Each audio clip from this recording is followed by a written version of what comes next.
네, 흥하는 말씨 망하는 말투에 암도 친구가 되면 해를 입히지 않는다. 글 읽어드리도록 하겠습니다.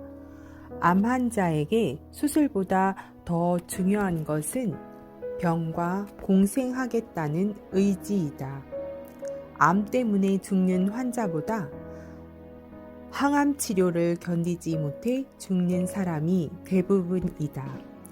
독일의 한 암센터에서는 수술을 한 다음 항암 치료를 하지 않고 심리치료사, 기공사, 영양사가 한 팀이 되어 회복을 돕는다는데 세계의 의료인들이 그 방법을 배우려고 줄을 선다.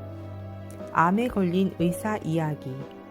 개업의인 A 박사는 밀려오는 환자로 인산인해를 이루어 기쁨의 비명을 올렸지만 그것도 하루 이틀이었다.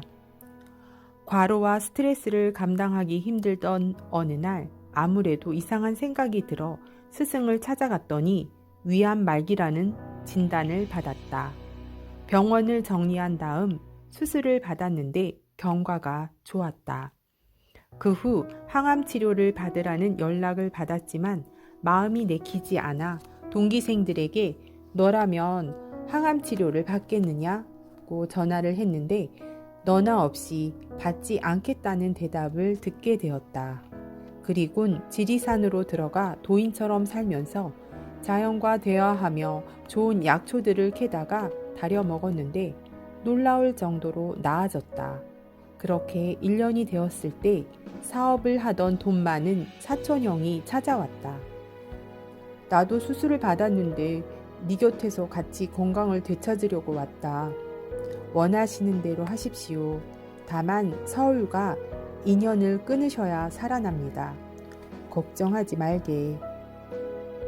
그런데도 그의 형은 매일 몇 번씩 서울 본사에 전화를 걸어 무슨 주식을 사고 무슨 주식은 팔아라며 몸은 지리산에 있지만 마음은 서울에 가 있었다. 결국 그는 6개월 만에 세상을 떠났고 A 박사는 온전한 몸이 되어 다시 서울로 올라와 병원 문을 열었다. 그러나 전처럼 매일 환자를 받는 것이 아니라 주 3일만 환자를 돌보고 나머지는 자기를 위해 시간을 할애한다. 수영, 등산, 독서, 서예, 명상을 통해 몸과 마음을 다스리고 좋은 친구들과 즐거운 시간을 보내며 암 환자들에게 좋은 정보를 제공해주고 있다. 3개월 시한부가 10년 더 산 이야기. 장인어른은 당뇨병 때문에 오랫동안 Y병원에 다녔다. 그런데 어느 날 폐암 말기 선고를 받았다. 병원에서는 수술을 받지 않으면 3개월밖에 못 살고 수술을 하면 6개월은 산다는 말을 하였다. 내 나이 79세면 이제 죽어도 호상 소리를 듣는다. 3개월 더 살려고 굳이 돈 들여 고통을 받으며 수술할 이유가 있겠느냐? 이렇게 수술을 거절한 후 하루 3갑씩 피우던 담배를 끊었고 음식 조절을 하였다. 살아있는 동안 전국에 이름 있는 사찰이나 구경하겠다고 손수 운전을 하며 하루하루를 보람있게 지냈다. 사람들이 뭐가 좋다, 뭐는 어떻다 하며 보내온 약과 식품들이 집안에 가득했지만 하나도 입에 대지 않았다.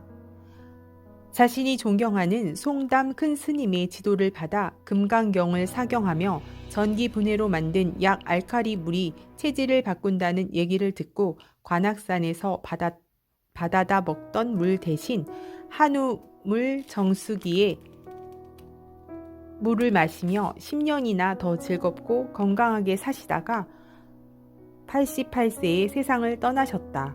암도 두려워하는 사람만 괴롭히는 것이다. 수술 후 10년 젊어진 여인 이야기. 내가 만난 또 다른 사람의 얘기다. 위암으로 위를 전부 잘라내는 마취를 하기 위해 수술대에 있던 환자는 자신이 없는데 라고 하는 의사의 말을 들었다. 수술이 끝나고 의식이 돌아왔지만 그 말이 떠올라 밤새 불안에 떨면서 10년만 더 살게 해달라고 간절히 기도했다. 아침에 의사가 회진하면서 환자에게 당신은 살 수 있어요 라고 말하자 감동과 감격의 눈물을 흘렸다. 그리고는 거의 고맙습니다, 행복합니다, 사랑합니다 등의 말만 하게 되었다는 것이다. 그 전에 입에 달고 살았던 원망, 저주, 비난의 말은 없어졌고 수술을 받은 지 15년이 지났지만 그때보다 월등히 젊어졌다. 현재 75세인데 탄력 있는 몸매와 피부는 청춘 시절처럼 변했다. 말의 파동이 건강만이 아니라 젊음, 사랑, 행복까지 선사한 것이다. 40대 후반의 뇌종양 환자. 어떤 여성은 자기밖에 모르는 이기주의자여서 집안이나 친척과도 담을 쌓고 80평 아파트에서 남들과 왕래 없이 살았다. 어느 날 머리가 터질 것 같은 통증 때문에 병원에 갔더니 뇌종양이 너무 커서 수술 불가 판정을 받게 되었다.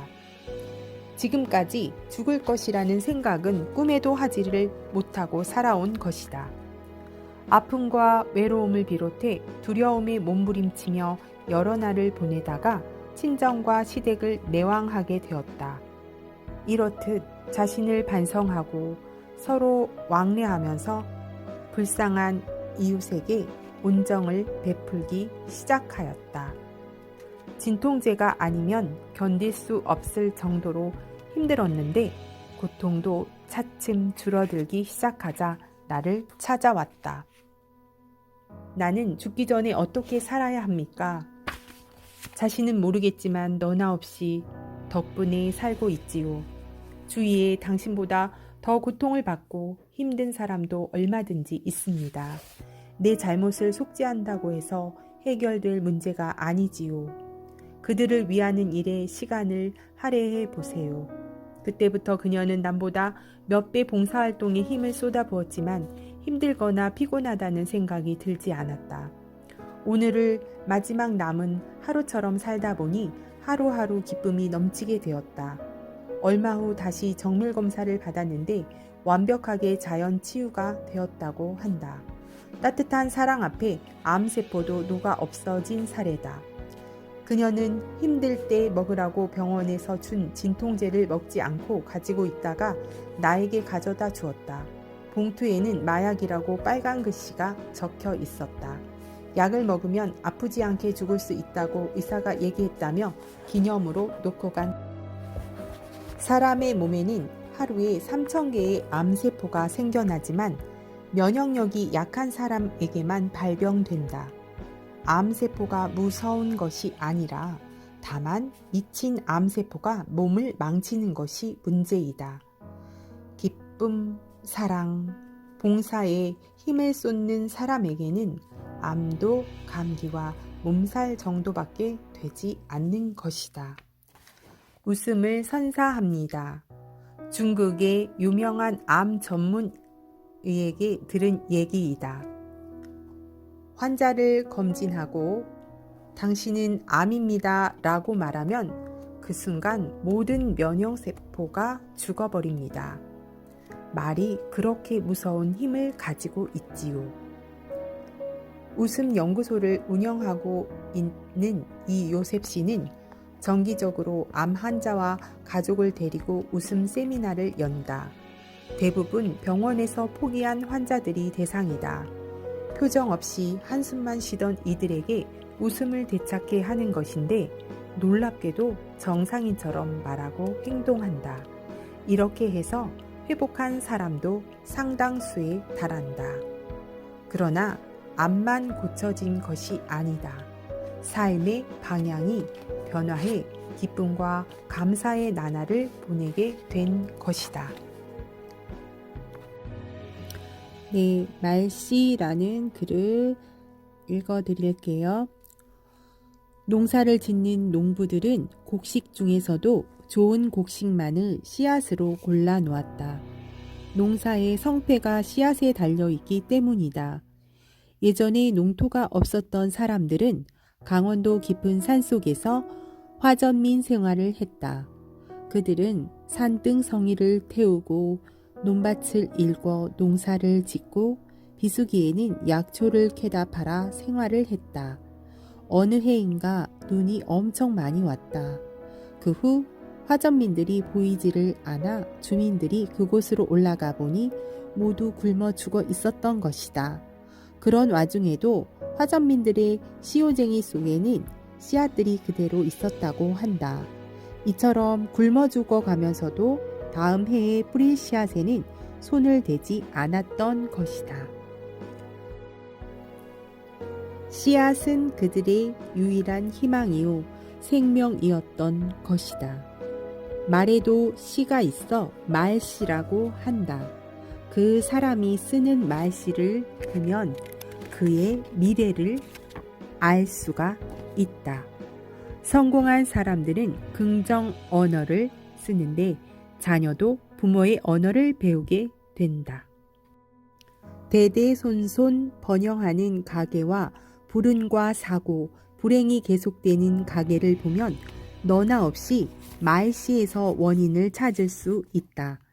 사랑, 긍정, 칭찬, 격려, 기쁨, 덕담을 하는 가계는 대대손손 번창하고 악담과 비난, 음해, 원망의 말을 쓰는 가계는 불운과 불행이 찾아오기 마련이다. 어제 뿌린 말의 씨앗이 오늘의 나를 만들고 오늘 뿌린 말의 씨앗이 내일의 나를 만든다. 네, 오늘은 여기까지 읽어드리겠습니다. 감사합니다.